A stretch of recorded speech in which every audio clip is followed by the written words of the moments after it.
Number 8. The Qur'an. It is recorded in all histories, and everyone knows how the Qur'an was written down. It was not yet in the form of as it is now.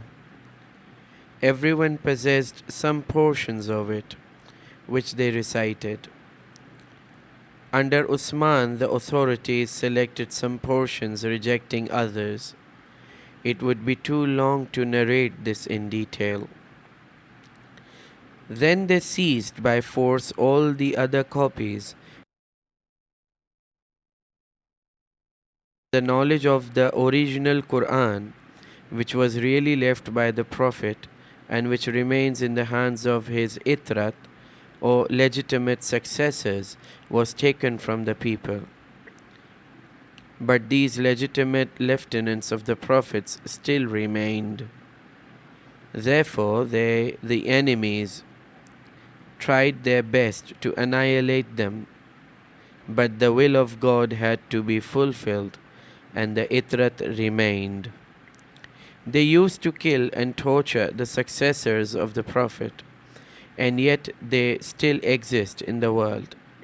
And if God the All-High wishes, they will remain till the end of the world, showing the right path to those who follow the Prophet.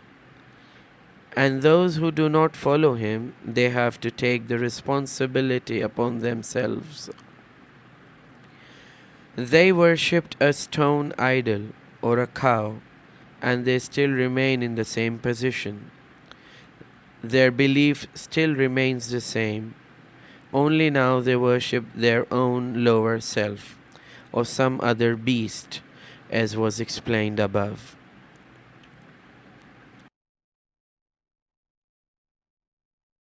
Prophet, and whenever they find an opportunity, they do their best to seduce the more ignorant amongst the followers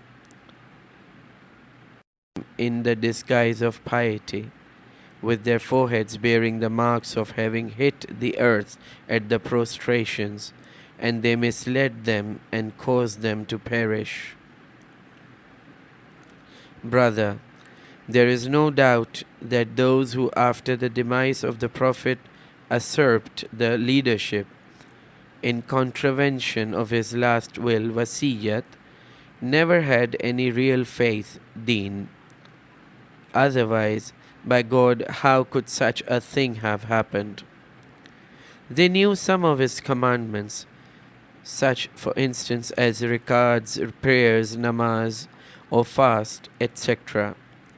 But they have not heard other commandments, such as concerning the appointment of the Lord Ali as his lieutenant, and other things. These they have not heard. Surely this is nothing but fraud, intended to misleading the people. Brother, do not make a mistake. Brother, do not make a mistake. I do not say do not pray or do not fast. What I say is, do not permit yourself to be cheated by those who ostentatiously pray much or talk much about fasting. Their show of piety is intended only to deceive others who are not clever enough to understand this, and only follow uncritically what they say. They hear that so and so continuously lives only on barley bread and vinegar, praying much, or fasting, or performing many pilgrimages. All these things are very proper and very laudable, but if these people have no love for the Lord Mawla, all this will scarcely help them.